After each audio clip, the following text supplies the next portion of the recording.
കൊച്ചിയിലെ സ്റ്റേഡിയത്തിൽ ആർത്ത് വിളിച്ചുകൊണ്ടിരുന്ന 20,000-ഓളം കാണികളെ ഒരൊറ്റ നിമിഷം കൊണ്ട് നിശബ്ദരാക്കി അവരുടെ അഭിമാനത്തിനെ അപമാനത്തിന്റെ ചെളിക്കുണ്ടിലേക്ക് താഴ്ത്തിവിട്ട ലൂക്കാ മജിസിന്റെ ഒരു ആഘോഷ പ്രകടനം കേരള ബ്ലാസ്റ്റേഴ്സിന്റെ ആരാധകരുടെ ഹൃദയത്തിൽ എപ്പോഴും ഒരു ഉണങ്ങാത്ത മുറിവായിട്ട് ശേഷിക്കും എന്ന കാര്യത്തിൽ യാതൊരു സംശയം വേണ്ട. കാരണം സാധാരണഗതിയിൽ ഗോൾ അടിച്ചു കഴിഞ്ഞാൽ ആകാശത്തേക്ക് മുഷ്ടി ചുരുട്ടി ആഘോഷിക്കുന്ന ലൂക്കാ മജിസൻ തന്റെ ജേഴ്സി ഊരി കേരള ബ്ലാസ്റ്റേഴ്സിന്റെ കോർണർ ഫ്ലാഗിനെ പുതപ്പിക്കുകയും ബ്ലാസ്റ്റേഴ്സിന്റെ ആ കോർണർ ഫ്ലാഗ് എടുത്ത് നിലത്തിടുകയും ചെയ്തിട്ടുണ്ട്. ഇത്രമാത്രം അപമാനം കേരള ബ്ലാസ്റ്റേഴ്സിന്റെ ചരിത്രത്തിൽ ഇതുവരെ നേരിട്ടിട്ടുണ്ടോ എന്നത് സംശയമാണ്. പല താരങ്ങളും കേരള ബ്ലാസ്റ്റേഴ്സിന്റെ കോർണർ ഫ്ലാഗ് ചവിട്ടിത്തെറിപ്പിക്കുന്നത് നമ്മൾ കണ്ടിട്ടുണ്ട്. ഇത് ജേഴ്സി എടുത്ത് കോർണർ ഫ്ലാഗിനെ പുതപ്പിച്ച് ആ കോർണർ ഫ്ലാഗ് എടുത്ത് താഴെ ഇട്ടു, ബ്ലാസ്റ്റേഴ്സിന്റെ ബാഡ്ജ് താഴെ ഇട്ടു.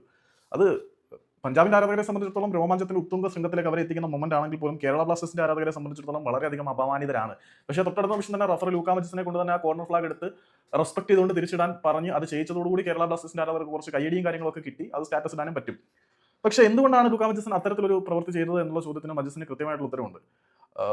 ഞാൻ പകരക്കാരനായിട്ട് കളത്തിലിറങ്ങിയ നിമിഷം മുതൽ കേരള ബ്ലാസ്റ്റേഴ്സിന്റെ ആരാധകർ എന്നെ വാക്കുകൾ കൊണ്ട് പ്രകോപിപ്പിക്കുകയും തളർത്താനും ചെയ്തുകൊണ്ടിരുന്നതാണ്. പക്ഷേ കേരള ബ്ലാസ്റ്റേഴ്സിന്റെ ആരാധകർ കരുതുന്ന പോലെ സാധാരണ താരമല്ല ഞാൻ. ഇത്തരത്തിലുള്ള പരുഷമായ വാക്കുകൾ എന്നെ കൂടുതൽ മികച്ച പെർഫോമൻസ് കാഴ്ചവെക്കാൻ പ്രചോദിപ്പിക്കുകയാണ് ചെയ്യുന്നതെന്നാണ് പറയുന്നത്. ആ ഒരു ദേഷ്യവും വാശിയും കൊണ്ട് തന്നെയാണ് എനിക്ക് ഗോൾ അടിക്കാൻ കഴിയുന്നത്. അതിനുശേഷം ഞാൻ അത്തരത്തിലൊരു സെലിബ്രേഷൻ ചെയ്തതിന്റെ കാര്യം അതാണ്.